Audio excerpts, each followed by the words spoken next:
Today, our learning goal is to visualize to focus. So what does it mean to visualize? That means to imagine in our heads. Being an engaged reader is more than saying the words you're reading in your head. One of the best ways to make sure you are understanding is to keep a picture in your mind of what the author is describing.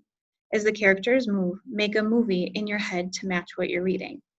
And it should not just be limited to what you can see in your head, also all of your senses.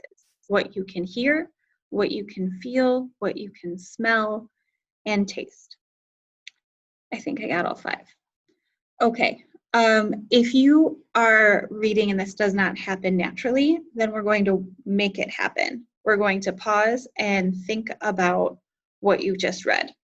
So questions to ask yourself include, what do I see, hear, taste, smell, feel?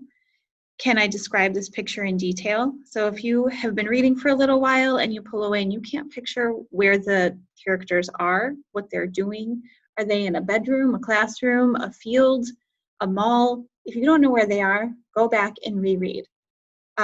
If you don't, if the picture is just a little fuzzy, you're not sure where they are in that room, go back and reread so that you have a clear picture of what's going on in the text.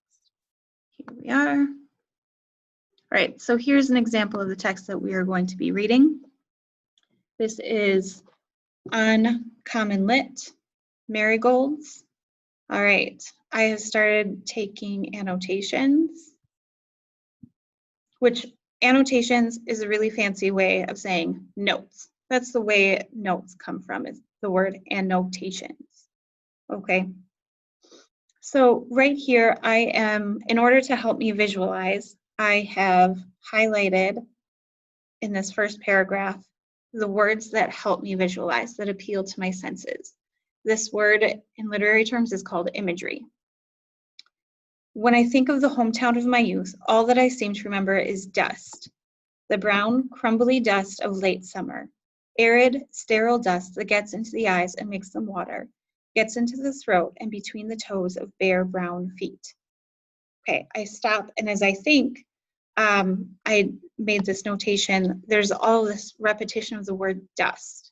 1, 2, 3, at least 3 times in that one sentence, there's repetition of dust. And if I am thinking about dusty outdoors, then I'm feeling kind of sad, a little worn out. It's not great. I don't know why I should remember only the dust. Surely there must have been lush green lawns and paved streets under leafy shade trees somewhere in town. But memory is an abstract painting. It does not present things as they are, but rather as they feel.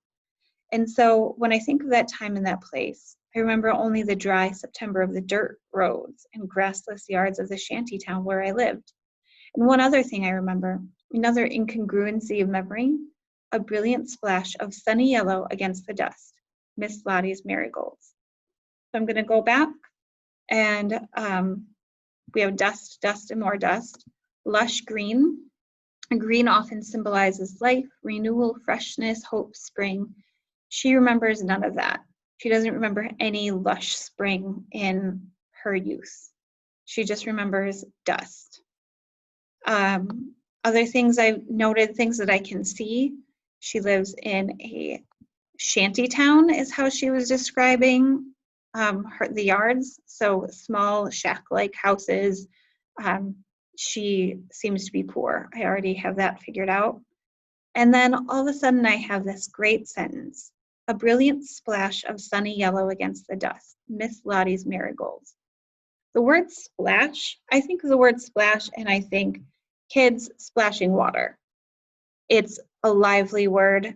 Water is the opposite of something that's dusty. So it's this fancy word is juxtaposition. There's this bright life splashes of sunny yellow flowers. Marigolds are a kind of flowers. They're right, here's a picture of marigolds in this picture, compared to all of the dust. So clearly the marigolds are standing out. So that's the image from this first paragraph that I get is dust, dust, dust, small, bad, poor houses, and big splash of marigolds.